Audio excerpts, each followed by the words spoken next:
Hey guys, it's me. I just wanted to also provide a video that has a little bit of a verbal explanation along with just the completed notes. So if just looking over the notes was good enough for you, then don't worry about watching this.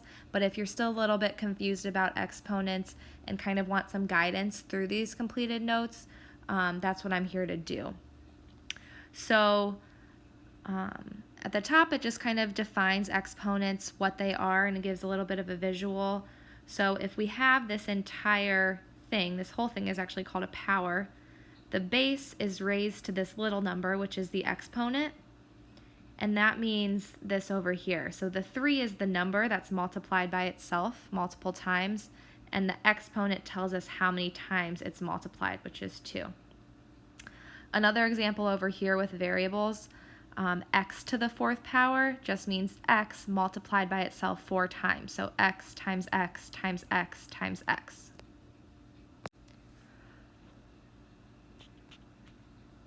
So applying that, if we have 2 multiplied by itself 6 times, that would be written as 2 to the 6th power. You can actually evaluate that. On your calculator, there's this little upward arrow button.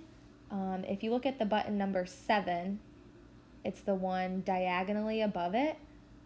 So it, again, just looks like an upward arrow. That's how you do an exponent. So if you hit 2, that arrow button, and then the 6, it should get you to 64 so that you don't have to type into your calculator 2 times 2 times 2, and so on. I next want to draw your attention over here because when dealing with negatives and exponents, we have to be very careful. So here we're multiplying -4 times itself 3 times. So it's actually -4 that we're raising to the 3rd power. If we didn't put parentheses in here and we just had -4 to the 3rd power, remember you're supposed to do exponents first. And really, if you don't have the parentheses, then it would just be 4 to the 3rd power, and then you would tack on that negative sign because it's kind of like multiplying by -1. So again, just make sure we're putting those negatives in parentheses. If you did that, then you should get -64. The last one I want to draw your attention to is this one with fractions. You kind of saw this rule in the video that we watched yesterday. You can kind of just distribute that exponent into the 1 and into the 2 to actually evaluate it. So 1 to the 3rd power is just 1. 2 to the 3rd power is 8, so that's why that evaluates to 1/8. Next thing that we're going to look at are the exponent rules. Like I mentioned in the video yesterday, I don't have each of these memorized. What I do know is what exponents are and how they work, and what these actually mean and how to get to the simplified answer.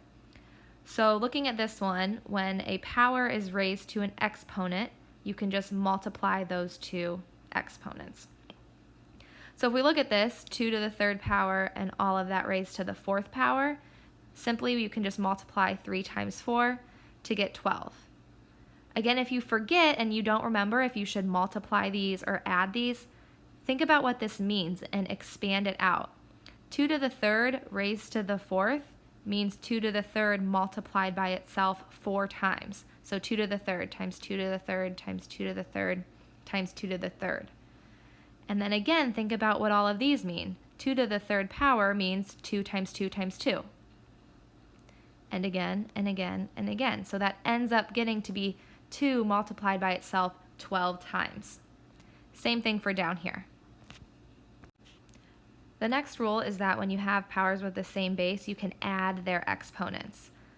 So looking at these examples, these powers have the same base, 5 and 5, so I can just add 2 plus 3 to get 5.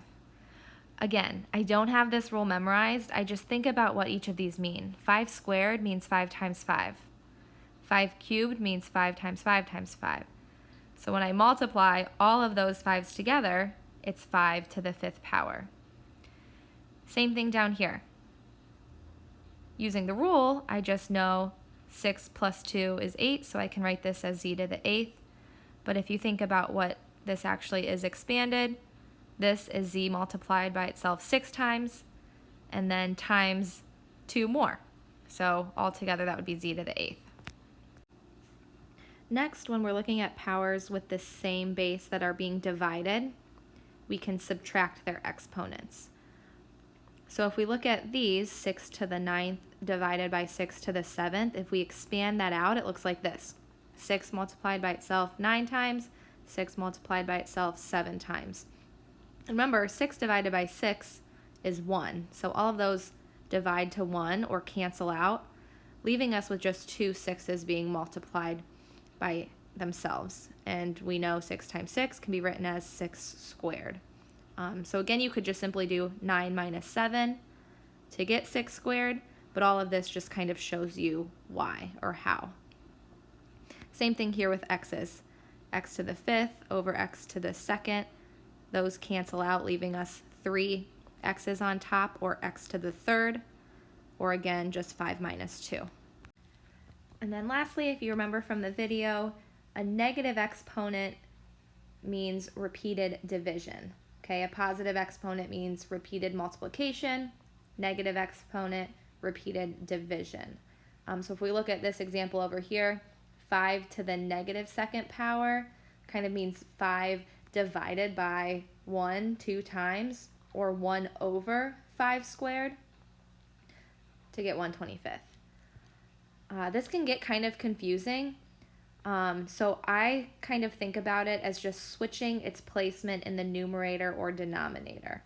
And what I mean by that is anytime there's a negative exponent, if it's in the numerator, move it down to the denominator. But if there was a negative exponent in the denominator, you can move it up to the numerator. So really, you can just think of switching its placement in a fraction. So looking here, 5 to the negative 7th, to make it a positive exponent, I would move it down to the denominator, make it 1 over 5 to the 7th. Same with x to the negative 2nd, to make it positive, I'd want to move it down to the denominator. Again, same thing here, if negative 10 is raised to the negative 4th, again, I just want to move that down to the denominator. It's still the negative 10 that's being repeatedly divided, so you still want to keep that negative sign. Now kind of working backwards, if you have a negative exponent already in the denominator, we can just move it up to the numerator and make it positive. So that becomes x to the 5th. Same over here.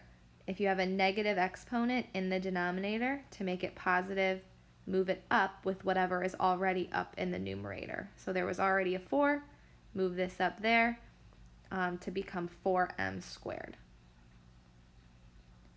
Again, we have another negative sign in the denominator, so to make it positive, switch its placement, move it up.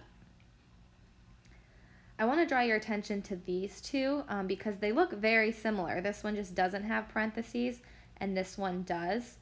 But the answers turn out very differently. In this example, it's only the y that's being raised to the negative 2nd power. Because this isn't in parentheses, we can only say that it's the y being raised to the negative 2nd power, so that's the only term that goes down to the denominator. And that's the only term that's being repeatedly divided. Here, this entire term, 5xy, is being raised to the negative 2nd power. So that entire term needs to be repeatedly divided or move into the denominator. And lastly, this is just kind of combining all of the rules. If we look at this one, this is using this rule. We have 2 powers being multiplied, so I could add the exponents. 5 plus negative 3 is 2.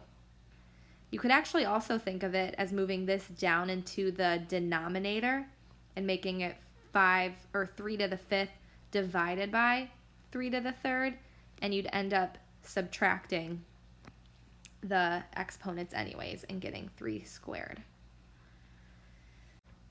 This is another example of one of these rules. Now we're actually going to be using this rule.